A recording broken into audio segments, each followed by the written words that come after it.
Radhika's kitchen blogs. Friends, last week ನಾನು ನನ್ನ husband ಬೆಂಗಳೂರಿನಲ್ಲಿರುವಂತಹ Shri ಬಂಡೆ ಮಹಾಂಕಾಳಿ ದೇವಸ್ಥಾನಕ್ಕೆ ಹೋಗಿದ್ವಿ. ಅದರ ಒಂದು ಪುಟ್ಟ ವಿಡಿಯೋನ ನಿಮ್ಮ ಜೊತೆ ಶೇರ್ ಮಾಡ್ತಾ ಇದ್ದೀನಿ. ನಿಮಗೆ ಈ ವಿಡಿಯೋ ಇಷ್ಟ ಆದರೆ ಲೈಕ್ ಮಾಡಿ, ಹಾಗೆ ಕಮೆಂಟ್ ಮಾಡಿ ತಿಳಿಸಿ ನೀವು ಕೂಡ ಈ ದೇವಸ್ಥಾನಕ್ಕೆ ಬಂದಿದ್ರಾ, ಹೇಗಿತ್ತು ನಿಮ್ಮ ಎಕ್ಸ್ಪೀರಿಯನ್ಸು ಅನ್ನೋದನ್ನ. ನಾವು ಹೋಗಿದ್ದು ಶನಿವಾರ. ಅವತ್ತಿನ ದಿವಸ ಬೆಳಿಗ್ಗೆ 11-11:30 ಅಷ್ಟೊತ್ತಿಗೆ ನಾವು ದೇವಸ್ಥಾನಕ್ಕೆ ಹೋಗಿದ್ವಿ. ದೇವಸ್ಥಾನದ ಒಳಗಡೆ ಹೋಗೋದಕ್ಕೆ 2 ಗೇಟ್ ಇದೆ. ಇನ್ನು ಸ್ವಲ್ಪ ಮುಂದೆ ಹೋದರೆ ಅಲ್ಲೊಂದು ಗೇಟ್ ಬರುತ್ತೆ, ಇಲ್ಲಾಂದರೆ ಈ ಕಡೆ ಪಾರ್ಕಿಂಗ್ ಮಾಡಿ ಈ ಕಡೆಯಿಂದನೂ ಕೂಡ ಹೋಗಬಹುದು. ಈಗ ನಾನು ಹಸ್ಬೆಂಡು ದೇವಸ್ಥಾನದ ಒಳಗಡೆ ಹೋಗ್ತಾ ಇದ್ದೀವಿ. ದೇವಸ್ಥಾನದ ಅಡ್ರೆಸ್ಸನ್ನು ಹೇಳೋದಾದರೆ, ಶ್ರೀ ಬಂಡೆ ಮಹಾಂಕಾಳಿ ದೇವಸ್ಥಾನ, ಮೂಲ ಉದ್ಭವ ದೇವಿ, ಕೆಂಪಾಂಬುದಿ ಕೆರೆ ಏರಿ ನಿಯರ್ ಬಸವನಗುಡಿ, ಗವಿಪುರಂ ಗುಟ್ಟಹಳ್ಳಿ, ಕೆಂಪೇಗೌಡ ನಗರ್, ಬೆಂಗಳೂರು. ನೀವು ಗೂಗಲ್ ಲೊಕೇಶನಲ್ಲಿ ಮೂಲ ಉದ್ಭವ ದೇವಿ ಬಂಡೆ ಮಹಾಂಕಾಳಮ್ಮ ದೇವಸ್ಥಾನ ಅಂತ ಹಾಕಿದ್ರೆ ಇದೇ ಅಡ್ರೆಸ್ಗೆ ತೋರಿಸುತ್ತೆ. ದೇವಸ್ಥಾನದ ಟೈಮಿಂಗ್ಸು ಬೆಳಿಗ್ಗೆ 6 ಗಂಟೆಗೆ ದೇವಸ್ಥಾನ ಓಪನ್ ಆಗಿ ರಾತ್ರಿ 9 ಗಂಟೆವರೆಗೂ ತೆರೆದಿರುತ್ತೆ. ಮಧ್ಯಾಹ್ನದ ಹೊತ್ತು ಏನು ಬ್ರೇಕ್ ಏನಿಲ್ಲ, ಮಧ್ಯಾಹ್ನನೂ ತೆಗೆದಿರುತ್ತೆ. ಮಂಗಳವಾರ, ಶುಕ್ರವಾರ, ಭಾನುವಾರ, ಅಮಾವಾಸ್ಯೆ ಹಾಗೆ ಪೌರ್ಣಮಿಗಳಲ್ಲಿ ತುಂಬಾ ರಶ್ ಇರುತ್ತೆ. ಹಾಗೆ ಪ್ರತಿದಿನ ಬೆಳಿಗ್ಗೆ 10:30 ಮಧ್ಯಾಹ್ನ 12:30ವರೆಗೆ ದೇವಿಗೆ ಅಭಿಷೇಕ ನಡೀತಾ ಇರುತ್ತೆ. ಆ ಸಮಯದಲ್ಲಿ ಭಕ್ತರಿಗೆ ಗರ್ಭಗುಡಿ ಒಳಗಡೆ ಹೋಗುವ ಅವಕಾಶ, ದೇವಿಯ ಪಾದಗಳನ್ನು ಸ್ಪರ್ಶ ಮಾಡಬಹುದು. ಹಾಗೆ ಪಾದದ ಮೇಲೆ ತಲೆಯನ್ನು ಇಟ್ಟರೆ ದೇವಿಯ ಮೇಲುಗಡೆಯಿಂದ ನಮಗೆ ಅಭಿಷೇಕದ ನೀರು ನಮ್ಮ ತಲೆಯ ಮೇಲೆ ಬೀಳುತ್ತೆ. ಆ ಒಂದು ಅನುಭವ ತುಂಬಾ ಚೆನ್ನಾಗಿರುತ್ತೆ ಅಂತಲೇ ಹೇಳ್ಬೋದು. ಹಾಗೆ ದೇವಿಯ ಆಶೀರ್ವಾದ ನಮಗೆ ಸಿಕ್ತು ಅನ್ನೋ ಒಂದು ಅನುಭವ ಸಿಗುತ್ತೆ. ನೀವು ಸಹ ಅಂಥ ಸಮಯದಲ್ಲಿ ಹೋಗಿ ದೇವಿಯ ಆಶೀರ್ವಾದವನ್ನು ಪಡ್ಕೊಳ್ಬಹುದು. ಆ ಅಭಿಷೇಕ ಎಲ್ಲ ಮುಗಿದ ಮೇಲೆ ದೇವಿಗೆ ಅಲಂಕಾರವನ್ನು ಮಾಡಿ ಮಹಾಮಂಗಳಾರತಿಯನ್ನು ಮಾಡ್ತಾರೆ. ಹಾಗೆಯೇ ದೇವಸ್ಥಾನದ ಎಂಟ್ರೆನ್ಸ್ನಲ್ಲಿ ದೇವಿಯ ಹೆಸರನ್ನು ಕೂಡ ಹಾಕಿ, ಹಾಗೆ ಗರ್ಭಗುಡಿಯಲ್ಲಿನ ದೇವಿಯ ಫೋಟೋ ಕೂಡ ಹಾಕಿರ್ತಾರೆ. ನೋಡೋದಕ್ಕೆ ತುಂಬಾ ಸುಂದರವಾಗಿದೆ. ಹಾಗೆಯೇ ದೇವಸ್ಥಾನದ ಎಂಟ್ರೆನ್ಸ್ನಲ್ಲೇ ಎತ್ತಿನ ಗಾಡಿಯ ಒಂದು ಕಲ್ಲಿನ ವಿಗ್ರಹ ಇದೆ. ಹಾಗೆ ಆ ಕಡೆ ಒಂದು ಈ ಕಡೆ ಒಂದು ಹಸುಗಳ ಒಂದು ಪ್ರತಿಮೆಯನ್ನು ಕೂಡ ನಿಲ್ಲಿಸಿದ್ದಾರೆ. ನೋಡೋದಕ್ಕೆ ತುಂಬಾ ಸುಂದರವಾಗಿತ್ತು. ಫೋಟೋಗಳನ್ನೆಲ್ಲ ತಗೊಳ್ತಾ ಇದ್ರು ಅಲ್ಲಿ ಬಂದವರು. ಹಾಗೆಯೇ ಒಳಗಡೆ ಹೋದ ತಕ್ಷಣ ಬಲಗಡೆಗೆ ಕೈಕಾಲು ತೊಳೆಯುವ ವ್ಯವಸ್ಥೆ ಕೂಡ ಇದೆ. ಅಲ್ಲಿಗೆ ಹೋಗಿ ಕೈಕಾಲನ್ನು ತೊಳ್ಕೊಂಡು ದೇವರ ದರ್ಶನಕ್ಕೆ ಅಂತ ಹೋಗಬೇಕು. ದೇವರ ದರ್ಶನ ಮಾಡೋದಕ್ಕೂ ಮುಂಚೆ ಇಲ್ಲಿ ವಿಶೇಷವಾಗಿ ದೃಷ್ಟಿಯನ್ನು ತೆಗೆಯುವ ಒಂದು ಕ್ರಮ ಇದೆ, ತಡೆ ಹೊಡೆಯುವ ಕ್ರಮ.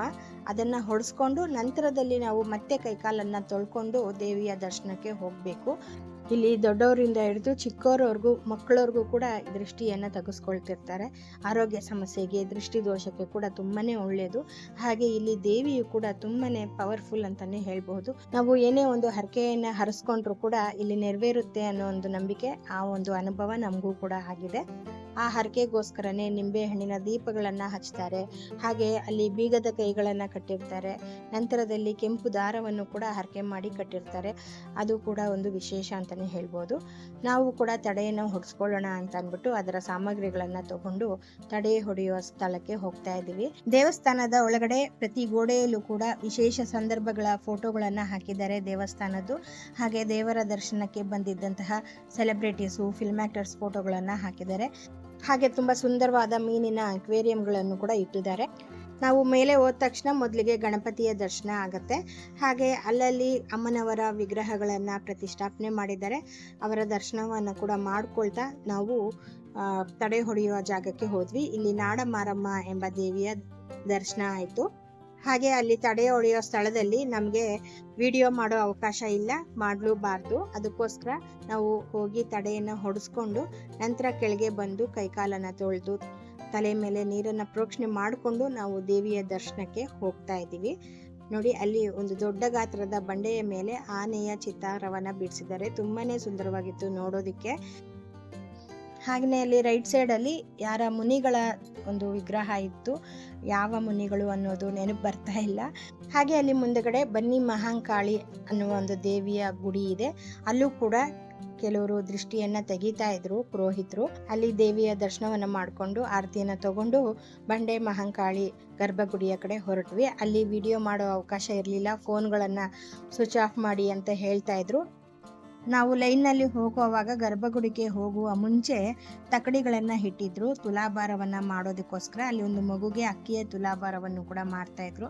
ಅದನ್ನು ಕೂಡ ನೋಡಿಕೊಂಡು ಗರ್ಭಗುಡಿ ಒಳಗಡೆ ಹೋಗಿ ದೇವಿಯ ದರ್ಶನವನ್ನು ಮಾಡಿದ್ವಿ. ಅಭಿಷೇಕ ನಡೀತಾ ಇತ್ತು. ಸಾಲಾಗಿ ಗರ್ಭಗುಡಿ ಒಳಗಡೆ ಹೋದಾಗ ನಾವು ದೇವಿಯ ಪಾದದ ಬಳಿ ತಲೆಯನ್ನ ಇಟ್ರೆ ದೇವಿಯ ಅಭಿಷೇಕದ ನೀರು ನಮ್ಮ ಮೇಲೆ ಬೀಳುತ್ತೆ. ಅದು ಒಂದು ಸುಂದರವಾದ ಅನುಭವ ಅಂತಾನೆ ಹೇಳ್ಬಹುದು. ಹಾಗೆ ಹೊರಗಡೆ ಬಂದು ದೇವಿಯ ಒಂದು ಪ್ರಸಾದವನ್ನ ತಗೊಂಡು ದಾರವನ್ನ ಕೂಡ ತಗೊಂಡ್ವಿ. ನಂತರ ಈ ಕಡೆ ಬಂದಾಗ ಅಲ್ಲಿ ದೇವಿಯ ಗರ್ಭಗುಡಿಯ ಎದುರುಗಡೆ ಒಂದು ಕಿಟಕಿ ಇದೆ.